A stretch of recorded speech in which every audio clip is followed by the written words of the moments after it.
551 untuk penggunaan komersial. Kemudian pada tahun 1953 IBM mulai membisnis komputer dengan merilis IBM 650. Bismillahirrahmanirrahim. Assalamualaikum warahmatullahi wabarakatuh. Salam sejahtera buat kita semua. Om Swastiastu, Namo Buddhaya, dan salam kebajikan. Perkenalkan, nama saya Hasanuddin dengan NIM 20024060044. Kelas 2B Agroteknologi. Di sini saya akan menjelaskan pengertian dari komputer, sejarah komputer, dampak positif dan negatif dari penggunaan komputer di era milenial. Yang keempat, tips untuk menghindari atau minimalisir dampak dari penggunaan komputer. Yang pertama, saya akan menjelaskan pengertian dari komputer. Komputer berasal dari kata komputer yang artinya menghitung. Secara bahasa, komputer didefinisikan sebagai alat yang melakukan proses perhitungan aritmatika. Secara umum, komputer ini didefinisikan sebagai suatu peralatan elektronik yang terdiri dari beberapa komponen yang dapat bekerja sama antara komponen satu dengan yang lain untuk menghasilkan suatu informasi berdasarkan program dan data yang ada. Konsep komponen-komponen komputer berasal dari arsitektur von Neumann. Ketika von Neumann memaparkan arsitekturnya pada tahun 1945. Yang kedua, sejarah komputer. Secara garis besar, komputer terbagi dalam 4 generasi. Yang generasi pertama dimulai ketika komputer digunakan dalam akademi dan militer, seperti komputer Atanasov Berry dibuat pada tahun 1937 untuk menyelesaikan sistem persamaan linear, dan komputer Colossus untuk memecahkan kode rahasia Jerman Nazi. Kemudian NIS dibangun pada tahun 1946 menjadi komputer pertama untuk tujuan umum. Ketika komputer ini dinyalakan untuk pertama kali, Philadelphia mengalami mati listrik.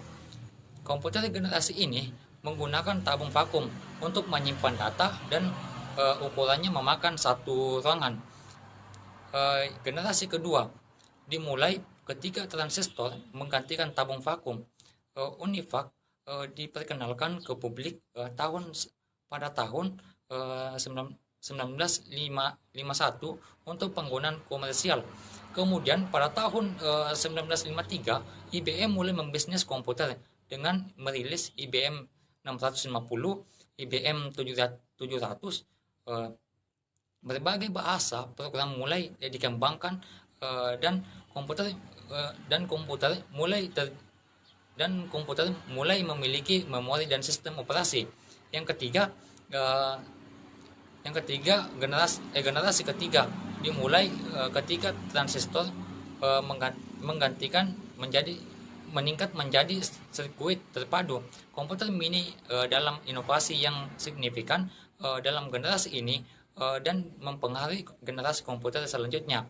NASA menggunakan komputer generasi ini untuk melancarkan program Apollo. Ketika komputer bimbingan Apollo untuk mempermudah kendali Apollo Command atau service modul digital equipment Computation menjadi perusahaan komputer nomor 2 di belakang IBM dengan komputer PDP dan faksnya. Kemudian membawa pengembangan sistem operasi yang berpengaruh Unix.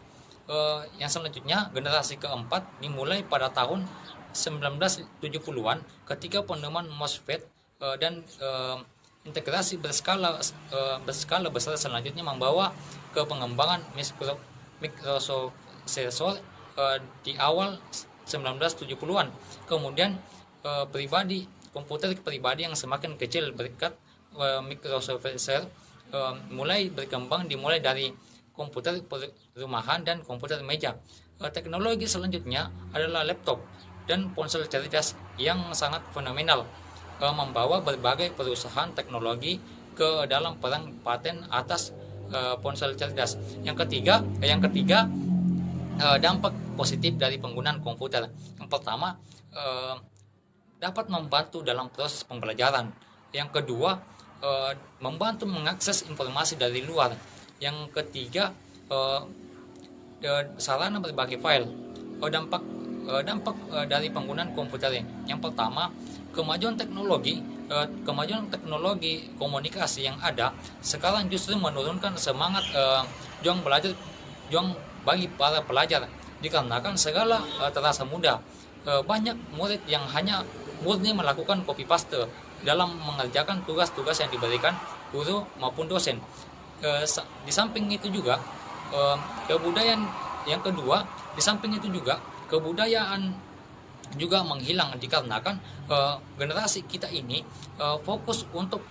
hanya fokus untuk ponselnya saja, tanpa memikirkan atau melestarikan kebudayaan kita sendiri. Yang keempat, menurut saya cara untuk menghindari atau minimalisir dampak negatif dari penggunaan komputer yaitu mendalami ajaran agama kita, ajaran yang kita anut, sehingga kita bisa menghindari situs atau file yang bersifat pornografi, dan kita bisa juga sekali-kali tanpa copy paste pekerjaan orang lain.